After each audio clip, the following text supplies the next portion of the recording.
Salut tout le monde, on va faire la correction d'un exercice concernant le module d'électrostatique. Alors, notre exercice est constitué d'une couronne d'épaisseur négligeable et de rayon interne A et de rayon externe B, qui porte une densité surfacique de charge sigma une constante. Première question. Donnez la direction et le module de E pour un point M situé sur son axe OZ.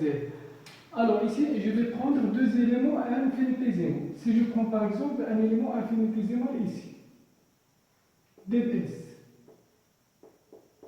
qui porte une quantité de charge élémentaire dQ. La surface élémentaire, c'est dS. Alors, cette charge dQ va créer un champ élémentaire pour un point M situé sur l'axe OZ. Voilà.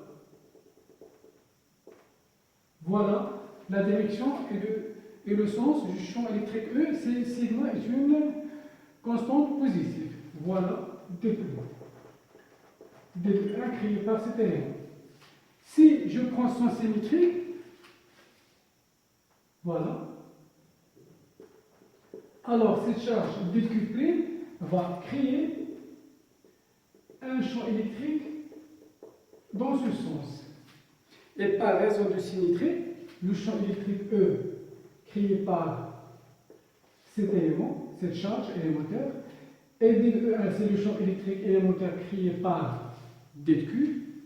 Donc, le champ électrique E sera porté par l'axe OZ, puisque ce vecteur plus ce vecteur, ça va générer un vecteur dE qui est parallèle à OZ. Puisque, ou d'ailleurs, on peut dire que le système possède une symétrie axiale suivant Z. Alors, le champ électrique E doit être porté par l'axe OZ.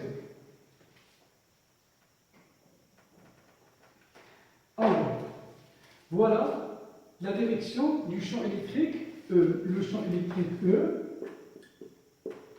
est suivant le vecteur K. UZ ou K.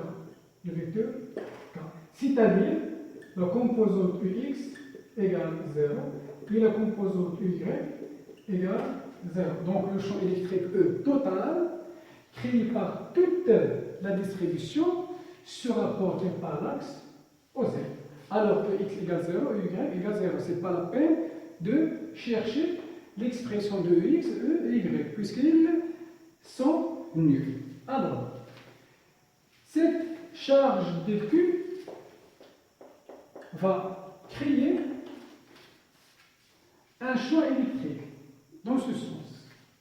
dE est donné par la formule suivante. dQ sur 4pi epsilon 0 fois une distance au carré. Cette distance, c'est la distance P. La surface dS est centrée sur le point P. Et M, c'est Pm au carré. Je note cette distance x. Alors, Pm au carré, c'est x au carré.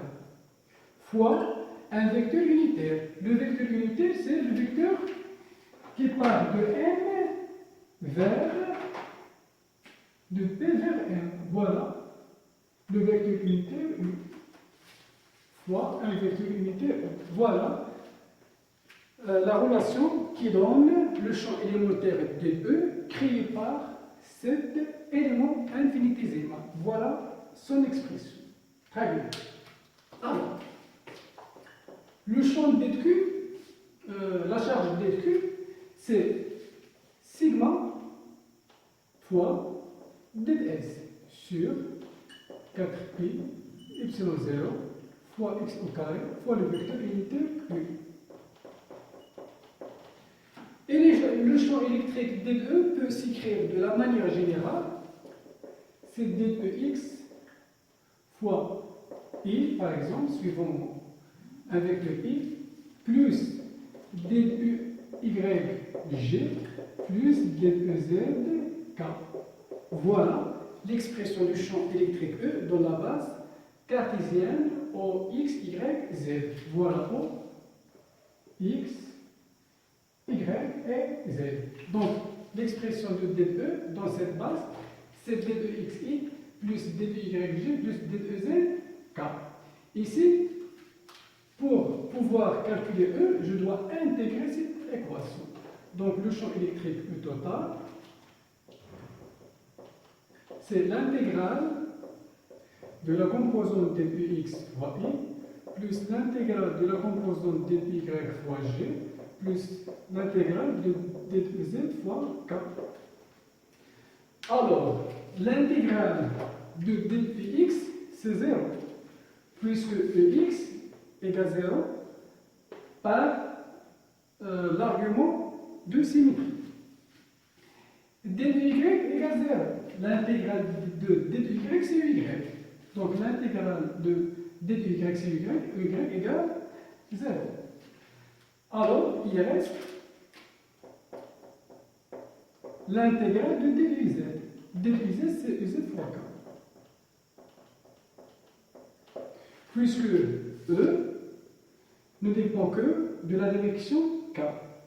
Donc, je dois calculer seulement la composante EZ. D'accord? Puisqu'on a démontré que le champ électrique E total, par raison de symétrie, doit être porté par l'axe OZ. C'est-à-dire la composante EX égale 0, la composante EY égale 0. Ici, j'ai écrit l'expression du champ élémentaire de E dans la base cartésienne. C'est d de xi plus d de yg plus d de z, k. J'intègre cette équation. J'aurai l'intégrale de xi plus l'intégrale de yg plus l'intégrale de z, k. Ici, l'intégrale de d de x, pas la peine de la calculer, puisque l'intégrale de d de x c'est ex est nul. L'intégrale de d de y c'est y est nul. Il reste seulement EZ. Donc, je dois calculer seulement la composante d de z. Comment calculer cette composante? Alors, je fais le produit de d de E, scalaire J, scalaire K, égale d de x fois I plus d de y J plus d de z K. Scalaire K. I scalaire K, c'est 0, puisque I et K sont perpendiculaires, alors leur produit scalaire est nul. J scalaire K, c'est 0. Les deux vecteurs sont perpendiculaires. Alors il reste d de z K scalaire K. K scalaire A, c'est 1. Donc ça va faire d de z. Alors, la composante d de z qu'on cherche, c'est d de scalaire K. Alors, je remplace d de par son expression scalaire K. Très bien. Donc,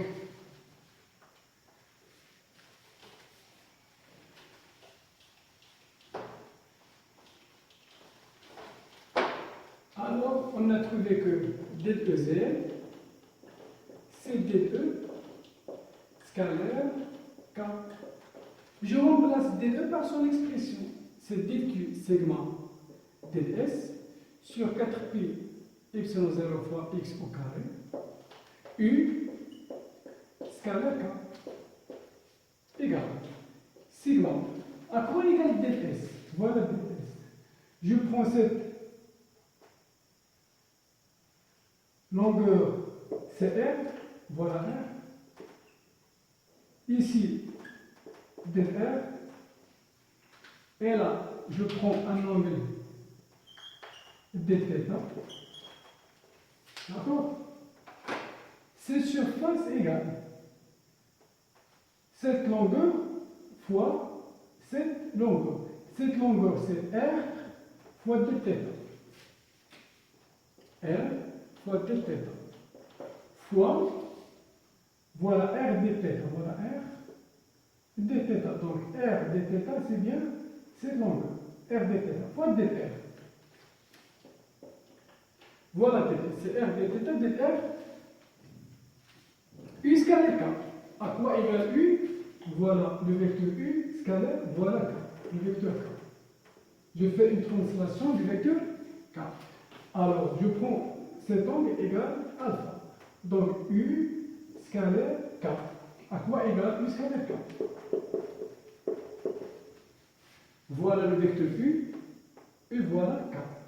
Donc U scalaire K, c'est la norme de U, c'est 1, c'est un vecteur unitaire, fois la norme de K, c'est 1, c'est un vecteur unitaire, fois le cos de l'angle formé par U et K. L'angle formé par U et K, c'est alpha. Donc c'est 1 fois 1 cos alpha. D'accord? Je remplace UK par cos alpha sur 4pi epsilon 0 fois x au carré. Alors ici, je calcule cos alpha.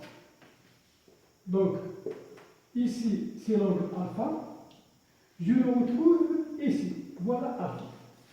Donc cos alpha, c'est le côté adjacent sur le côté hypoténuse. C'est Z, c'est distance OM, c'est Z, d'après l'exercice, Z sur X. Z est une constante. Z est une constante sur X. Z est une constante. Un point, on calcule le champ électrique E en un point donné, fixe, c'est-à-dire. X est une variable, puisque P varie, balaye toute cette couronne. Voilà, parce qu'en fait, c'est Z sur X. Alors, sigma fois R dr fois dθ fois cos alpha. Je remplace cos alpha par son expression. C'est Z sur X. J'ai déjà ici X au carré, donc X au carré fois X, c'est X à la puissance 3. D'accord? Une petite remarque. La dérivée de R au carré par rapport à R, c'est du 2R. D'accord? La dérivée de R au carré par rapport à R, c'est du Z. Donc, R de R égale d de R au carré sur 2. Très bien. Donc, je remplace R de R par d de R au carré sur 2. On va voir pourquoi. C'est d de R au carré sur 2. C'est 8 pi epsilon 0 x à la puissance 3 fois dθ fois z. D'après le théorème de Pythagore, ici l'hypoténuse x au carré égale x au carré égale z au carré plus r au carré. Cette distance c'est r, P, O. Donc d'après le théorème de Pythagore, x au carré égale z au carré plus cette distance r au carré. D'accord? Et je dois faire apparaître x à la puissance 3. Donc, j'élève cette équation à la puissance 3 de pour aboutir à x à la puissance 3. Ici, x au carré à la puissance 3 de je simplifie par 2, il reste x à la puissance 3 égale z au carré plus r au carré à la puissance 3 de et je remplace x3 par son expression. Donc, d de z égale sigma d de r au carré dθ fois z sur 8 pi epsilon 0 fois x à la puissance 3 qui est bien égal à x r au carré plus z au carré à la puissance 3 de 8. D'accord?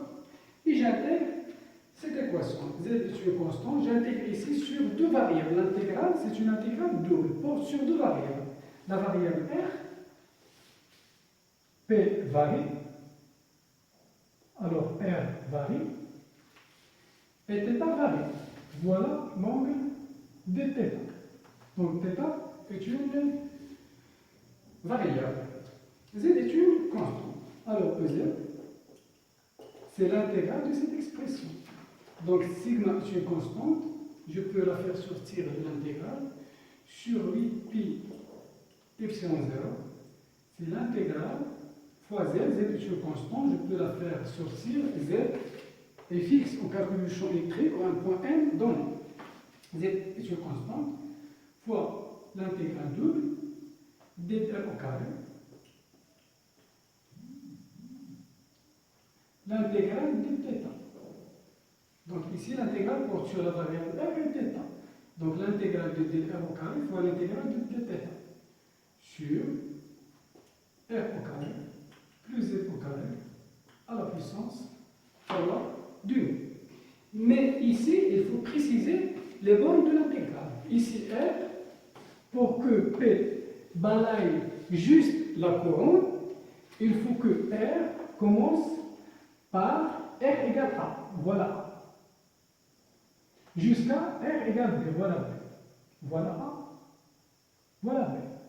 Donc, il faut que R varie de A jusqu'à B. Donc, ici c'est l'intégrale est évaluée entre A et B. R égale A jusqu'à R égale B. Pour que le point P balaye juste la couronne. Et dθ varie de 0 jusqu'à 2π.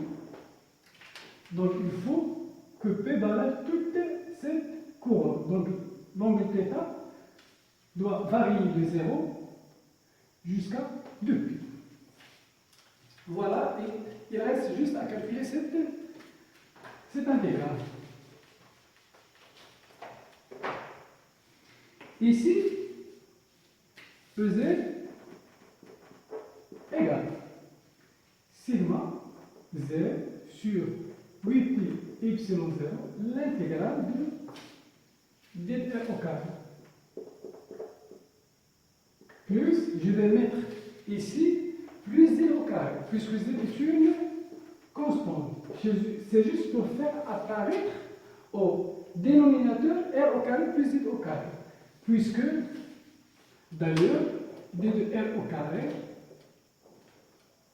plus z au carré, c'est dr au carré.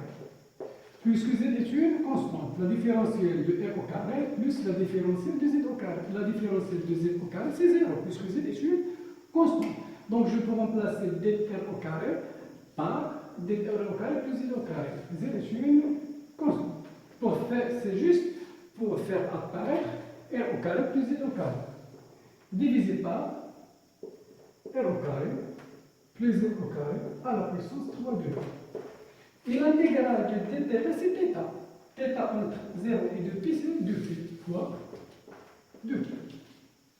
Donc EZ égale sigma z, 2π sur 8π égale 4, epsilon 0.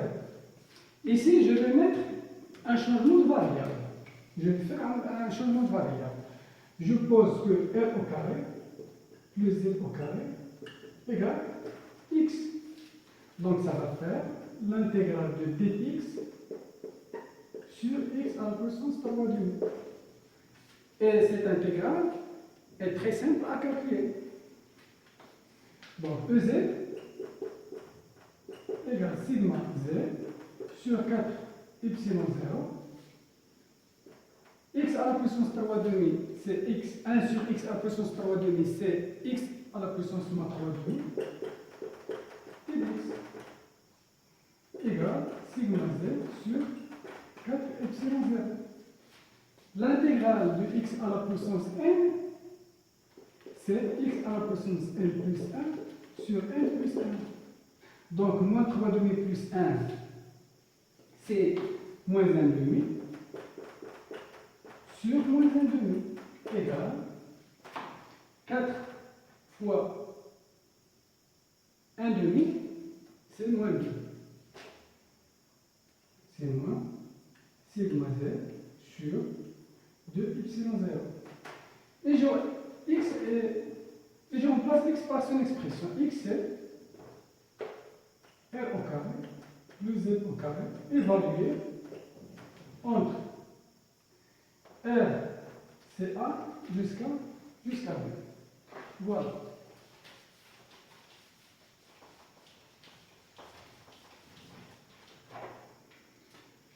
Alors, EZ égale sigma Z sur 4 epsilon 0 sur 2 epsilon 0 moins.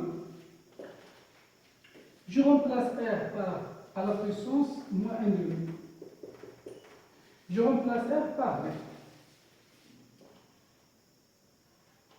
C'est B au carré plus Z au carré à la puissance moins 1 demi. Moins, je remplace R par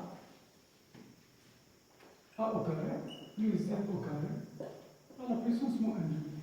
Voilà la composante EZ. C'est sigma. Je vais introduire le signe moins sur 2 epsilon 0. C'est 1 sur la racine de A au carré plus Z au carré, moins 1 sur la racine de B au carré plus Z au carré. Puisque A au carré plus Z au carré à la puissance 1 demi, c'est 1 sur A au carré plus Z au carré à la puissance 1 demi. A au carré plus Z au carré à la puissance 1 demi, c'est la racine carrée de A au carré plus Z au carré. Alors, l'expression du champ électrique E, c'est EZ fois K. Et je remplace EZ par cette expression, c'est sigma Z sur 2 epsilon 0 facteur Z sur la racine facteur Z A au carré plus Z au carré moins Z sur la racine de B au carré plus Z au carré fois K. Et je passe à la deuxième question. Deuxième question, déterminer le champ électrique créé par un plan infini, chargé avec une densité de charge positive constante sigma, ou un point M situé à la distance Z du plan. Donc, on nous demande de déduire, d'après cette équation, le champ électrique E créé par un plan infini. Alors, cette couronne, si je prends par exemple A égale 0, alors dans ce cas-là, j'aurai un disque, d'accord, de rayon B. C'est A égale 0. Alors, je vais avoir un disque de rayon B, puisque ici A et ici B. Donc A tend vers 0. Alors, plan infini, c'est la couronne, mais A égale 0. Et B doit tendre vers l'infini.